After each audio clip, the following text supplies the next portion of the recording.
अभी राना सनाउल्लाह साहब को मैं एक टेलीविजन पर सुन रही थी, वो फरमा रहे थे कि हमें लगता है और हम ये समझते हैं कि इमरान खान जो है, इनकी पार्टी जो है वो अफरा तफरी फैलाती है, ये फितना फैलाते हैं, इन्होंने फैलाना है तो इमरान खान ये जेल में ही रहेंगे।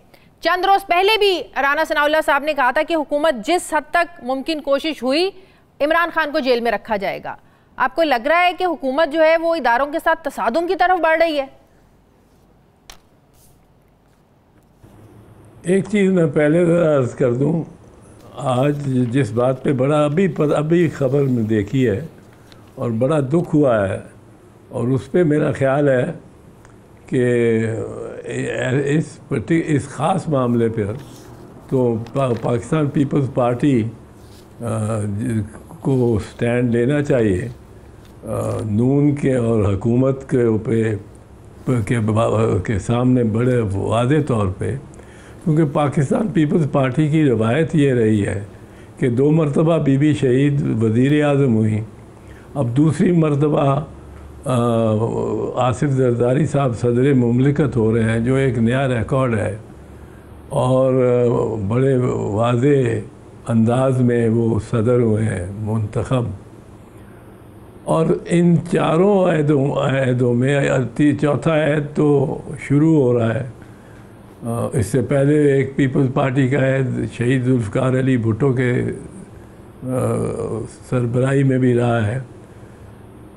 अब बीबी शहीद की दोनों हुकूमतें और आसिफ जरदारी साहब के पूरे 5 साल पहली हुकूमत के, पहली सदारत के, पीपल्स पार्टी का ये फ़ख्र है कि हमने कोई सियासी कैदी नहीं रखा, कोई से आसिफ साहब 5 साल सदर रहे, वो आउट ऑफ द वे जाके अपोजिशन को सपोर्ट करते रहे।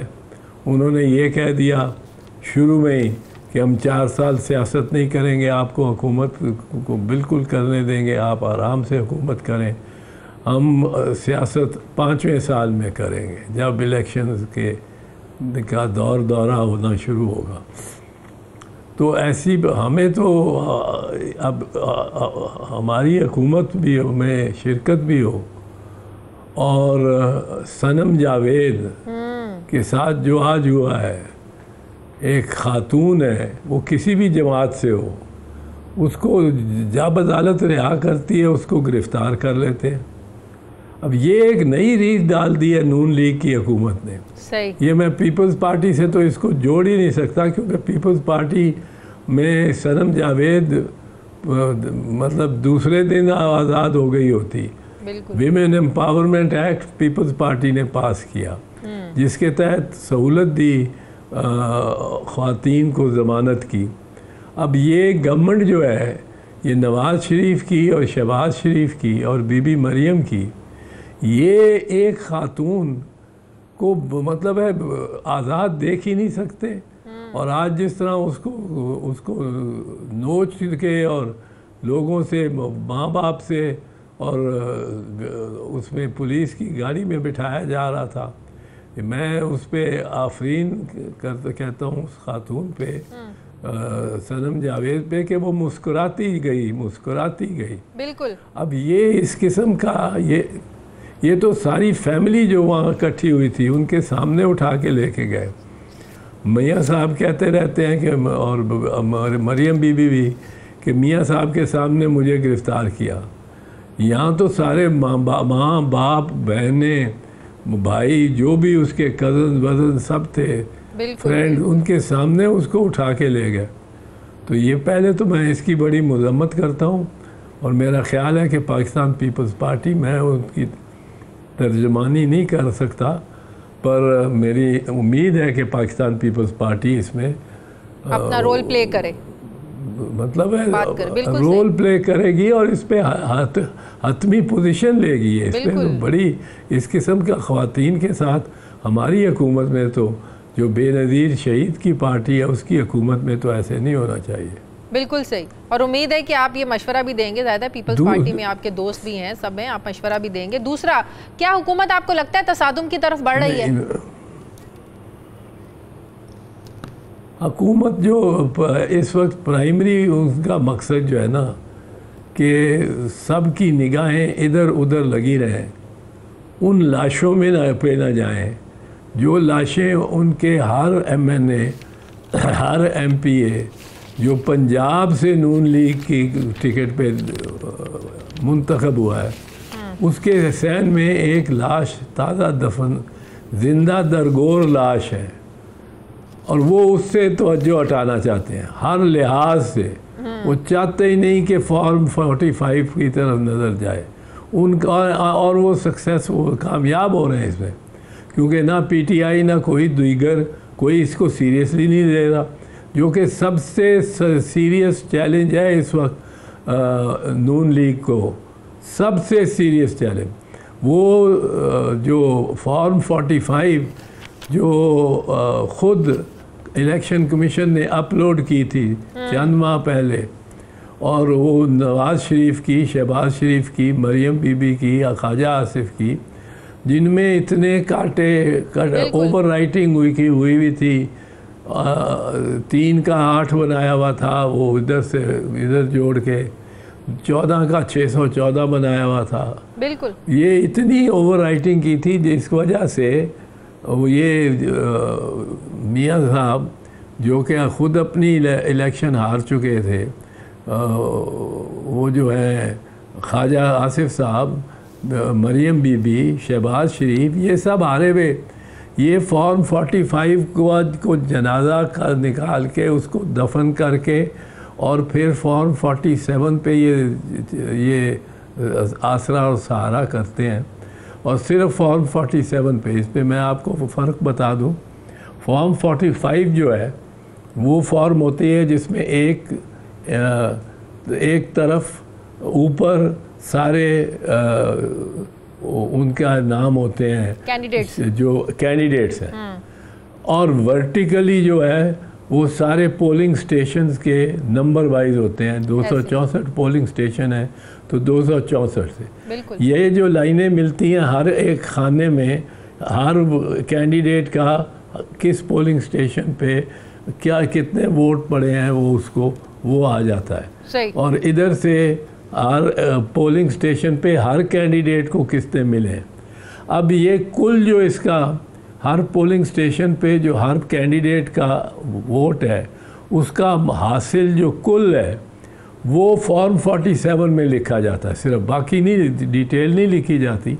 फॉर्म 47 में वो कुल जो एक ही फिगर होता है हर कैंडिडेट का, उसमें आप कहते निकालते हैं कि जी जो उम्मीदवार अलिफ है वो, हाँ नहीं, और उसके कुल वोट चूँकि इतने ज़्यादा है, उसके ज़्यादा है, उसके 80,000 हैं, और दूसरे नंबर पे 60,000 है, तीसरे नंबर पे 40,000, तो 80,000 वाला जीत गया।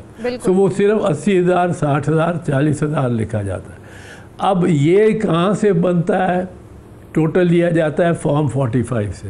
अब फॉर्म 45 जो इन्होंने भरे, जो पहले दिन भरे गए, उसमें ये सारे हार गए।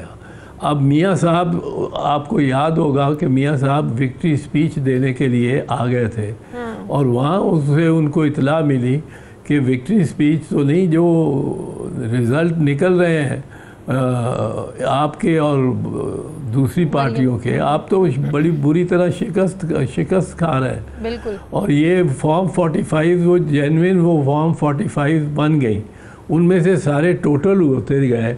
तो ये जब हारते, फिर ये नहीं आए, फिर मरियम औरंगज़ेब साहिबा आई और मीडिया से मिल के उन्होंने कहा कि हम इत्तेहादियों से बात करके और फिर तो अब ये फॉर्म 45 का जो मसला है, आपको क्या लगता है PTI की ऐसी स्ट्रेटजी है कि इस मसले को उठा नहीं पाए, इस मुद्दे को उस तरीके से लेके चल नहीं पाए? यही तनकीद आज फवाद चौधरी भी कर रहे हैं, पहले उनके पुराने लोग भी कर रहे हैं कि बहुत सारे मौके ऐसे थे, सियासत में टाइमिंग बहुत ज़्यादा आम होती है, इन्हें जिस स्ट्रैटेजी से बाहर निकलना चाहिए था, एहतजाज करना चाहिए था, आवाज़ उठानी चाहिए थी, ये नहीं उठा पाए। लेकिन वो कहते हैं मामला ट्राइब्यूनल्स नहीं। मैं आपको बताऊं, नहीं, मैं फवाद चौधरी से बिल्कुल नहीं एग्री करता।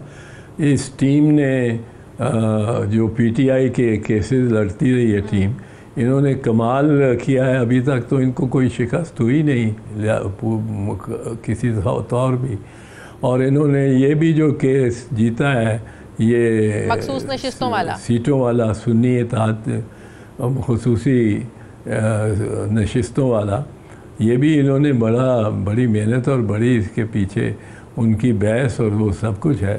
तो मैं तो इनको मुबारकबाद देता हूँ इस मामले एज ए लॉयर। मैं वकील नहीं हूँ उनके साथ या कुछ, बट उन्होंने बड़ी अच्छी बहस की है। हाँ, अब मैं समझता हूँ कि जो सियासी उनके बंदे हैं या कोई भी है, पाकिस्तानी अगर हैं, अगर उनको ये ज़रूरत है पाकिस्तानियों को कि इलेक्शन शफाफ हो, तो 2013 में भी इन्होंने यही किया था कि फॉर्म उस वक्त 14 होती थी, फॉर्म 14 गायब कर दी जो आज 45 है, और फॉर्म 16 पे सारा इन्हिसार करके रिज़ल्ट डिक्लेयर कर दिया।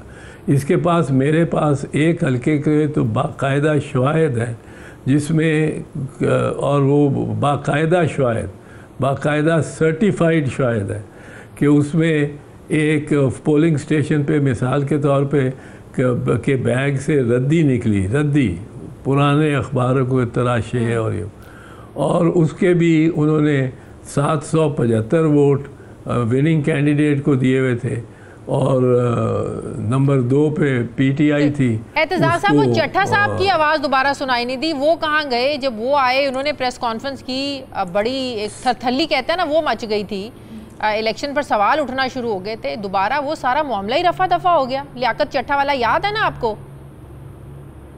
जी, वो भी मतलब है यही बता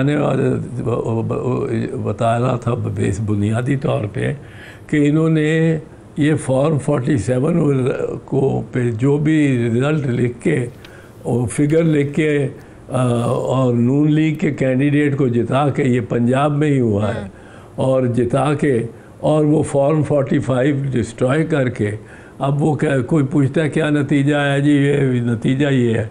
कोई अगर पूछे कि भाई इसके पीछे वोट कितने हैं, इसके पीछे फॉर्म 45 वाला ओरिजिनल जो था, वो ओरिजिनल तो उन्होंने कर दिया बेध्यानी में, लेकिन 2018 में भी यही हुआ, इसी तरह हुआ, और 2000 अच्छा एतजाज साहब, ये जो मखसूस अगर पाकिस्तानी चाहते हैं, अगर एक मिनट अगर पाकिस्तानी चाहते हैं कि इलेक्शन शफाफ हो, तो फिर ये फॉर्म 47 के अलावा बाकी जो फॉर्म्स हैं वो भी प्रिजर्व होनी चाहिए। सही। मैं कहता हूँ आप नवाज शरीफ के हल्के में के बैग्स खुलवा के देख लें, उसमें फॉर्म 45 नज़र ही नहीं आएगी। सही। और अच्छा एतजाज साहब, ज़रा ये बताइएगा, मखसूस नशिस्तों वाला जो अब इम्प्लीमेंटेशन जो अदालत ने दी है वो 6 मई के बाद से, फिर उससे पहले अब सवाल उठते हैं कि जो सदारती इलेक्शन है, जो सेनेट 2 अप्रैल को इलेक्शन हुआ, उसको जो तहफ़्फ़ुज़ दिया गया है, नज़रिया ज़रूरत है या कोई सी आइनी अभाम, आइनी कोई पेचीदगियों से बचने के लिए आपने ये 2 बड़े इंपॉर्टेंट इलेक्शन थे, सेनेट का और सदारती?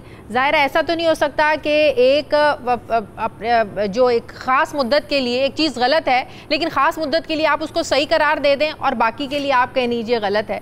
तो क्या इसको नज़रिया ज़रूरत बोलें कोई आइनी पेचीदगियों से बचने के लिए, कि क्या ये फैसले की कुछ समझ आती है आपको?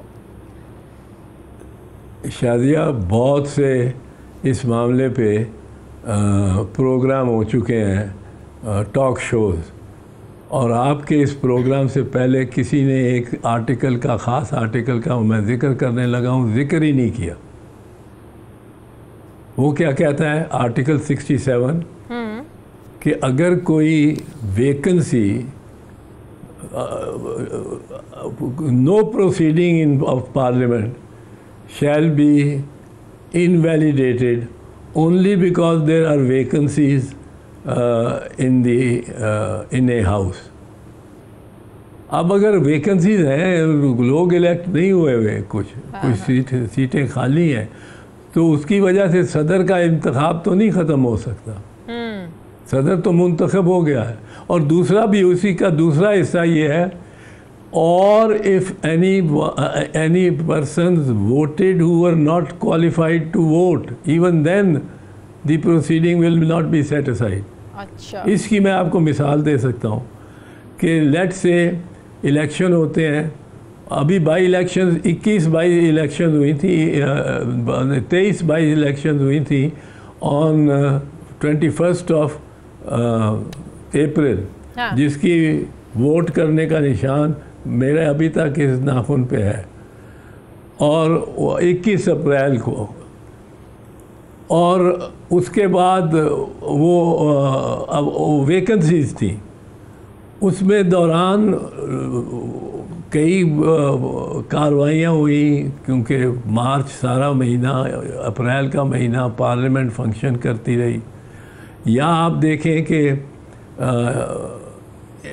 एक मेंबर है असेंबली का, वो 2 साल पूरा मेंबर का वोट भी देता रहता है और बहस भी करता है, में भी शिरकत करता रहता है, और 2 साल बाद इलेक्शन ट्राइब्यूनल कहता है आप तो डिस्क्वालीफाइड हैं, क्योंकि आपकी तो उम्र 25 साल थी नहीं जब आप इलेक्ट हुए, आप तो 24 साल के थे। अब उसके 2 साल मिट नहीं जाएंगे, सही only because somebody disqualified took part in the election in a proceeding of the house, वो प्रोसीडिंग गलत नहीं हो जाती, and only because some vacancies, वो प्रोसीडिंग गलत नहीं हो जाती, वो कार्रवाई वो सदर के इलेक्शन को आप चैलेंज नहीं कर सकते इस वजह से। ठीक है।